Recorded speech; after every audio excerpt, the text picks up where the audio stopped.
Welcome to the Science of Self podcast, brought to you by Newton Media Group and Peter Hollins. Today is Monday, the 8th of November, 2021.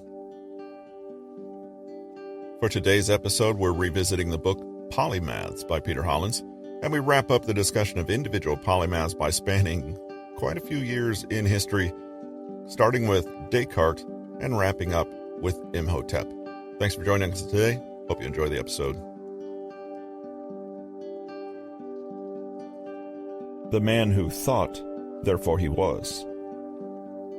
Though the famed philosopher Rene Descartes cannot perhaps claim as wide a scope as the other polymaths on our list, he nevertheless made colossal strides in math, philosophy, and the scientific process in general, and to such a penetrating depth that his famous cogito ergo sum, I think, therefore I am, is now regarded as one of the grand cornerstones in the history of Western philosophy.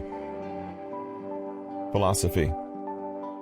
Descartes was the one to shift the focus onto the philosophical question of what can we be certain?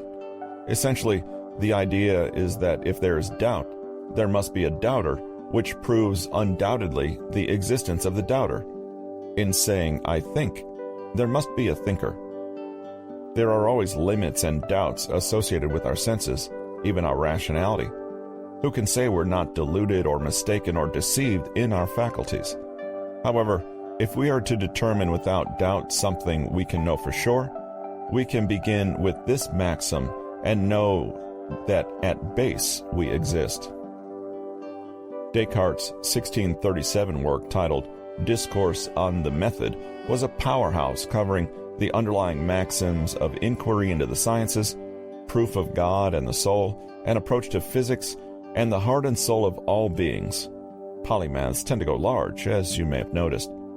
His work is still studied today, and many of his theories and concepts have become intimately woven into much of the fabric of philosophical thought that followed.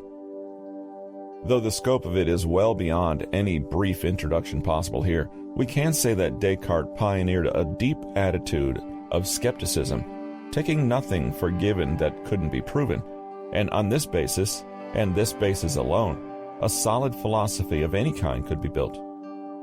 For this and other reasons, Descartes was considered somewhat a founder of modern philosophy and set the tone for many philosophers to follow in his wake.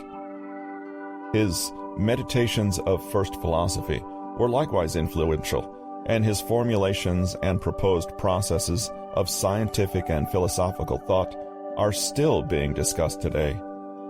Though it might not seem like much today, the fact that we consider the mind and body two distinct entities is largely thanks to Descartes' extensive work on this problem, and the implications that this had for Western thought are incalculable. Math. Descartes created the Cartesian coordinate system, the one you use every time you make or read any kind of graph. With Cartesian coordinates, a point in two dimensions can be represented by two numbers in a plane.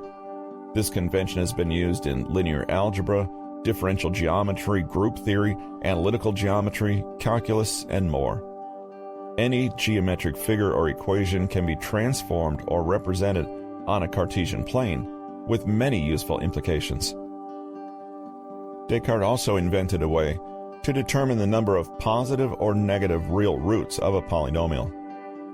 The convention to use x and y for variables in equations, the convention of showing squared variables with superscripts, i.e. x squared, that was Descartes' work too. Science. Descartes contributed greatly to the field of optics, discovering a law of refraction outlined in his treatise Dioptrique, called Snell's Law, and in general was influential in the growth of modern physics. He devised a law of conservation and of mechanical momentum. He was the first to formally suggest a theory of natural laws, and his first was, each thing always remains in the same state, and, consequently, when it is once moved, it always continues to move. The second was, all movement is of itself along straight lines. Sound familiar? These were later adapted as Newton's first law of motion. The builder of pyramids. Polymathy is not just a phenomenon reserved for Western intellectual figures in a narrow historical period. There were Renaissance men long before the Renaissance, and one of the very first polymaths ever hailed from a region long considered the cradle of civilization, Egypt. Imhotep, the name means he who comes in peace, was a doctor, theologian, high priest, poet, engineer, sage, vizier, and chief minister to King Djoser, the second king of Egypt's third dynasty.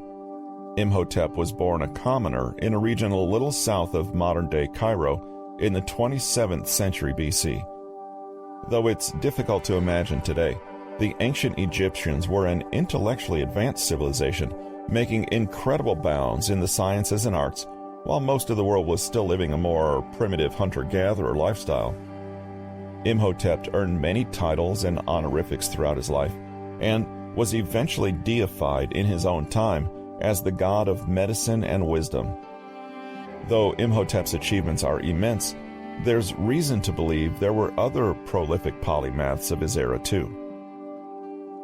Medicine. Imhotep had a notable reputation as a physician and surgeon, and could treat and diagnose a purported 200 diseases that other nations were still grappling with, treating hundreds of years later. In fact, Imhotep was experimenting with the treatment of disease more than 2,000 years before the existence of Hippocrates, the so-called father of medicine. One of his key contributions was the idea that diseases were a natural phenomenon and not, as was believed at the time, punishments sent by the gods. There are documents to support his proficiency at remedying ophthalmological disease, gallstones, gout, dermatological problems, tuberculosis, and even dentistry, using natural extracts common in Egypt at the time. Imhotep had extensive knowledge of human anatomy and physiology of the body's different systems that would have been very advanced for the time. Furthermore, the Edwin Smith surgical papyrus attributed to him has given historians a clear view on the state of ancient Egyptian medicine and healthcare. This papyrus documents several significant patient cases, including head injuries and stab wounds, as well as outlining a wealth of anatomical terms and treatments for a range of diseases. Contrary to the spirit of medicine at the time, this more rational treatise did not refer much to magic or the gods. Instead, we find the beginnings of a medical ethics, helping practitioners distinguish between treatable and untreatable ailments. Imhotep was known for his determination and strength in fighting unknown diseases, with tools and models that would, to our modern sensibilities, seem very limited indeed. Imhotep also pioneered a mummification technique that allowed the internal organs to be removed and preserved in separate containers. Engineering and architecture. The ancient Egyptians held in high esteem those with the talent for magnificent feats of engineering, masonry, design, geometry, mathematics, and building. Imhotep was the renowned architect for the Step Pyramid of Saqqara, Egypt's first pyramid, and an engineering marvel never before attempted.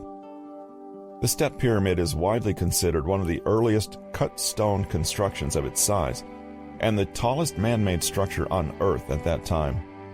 Imhotep oversaw not only the complex construction of the pyramid itself, but the associated courtyards, temples, pavilions, columned halls, and shrines.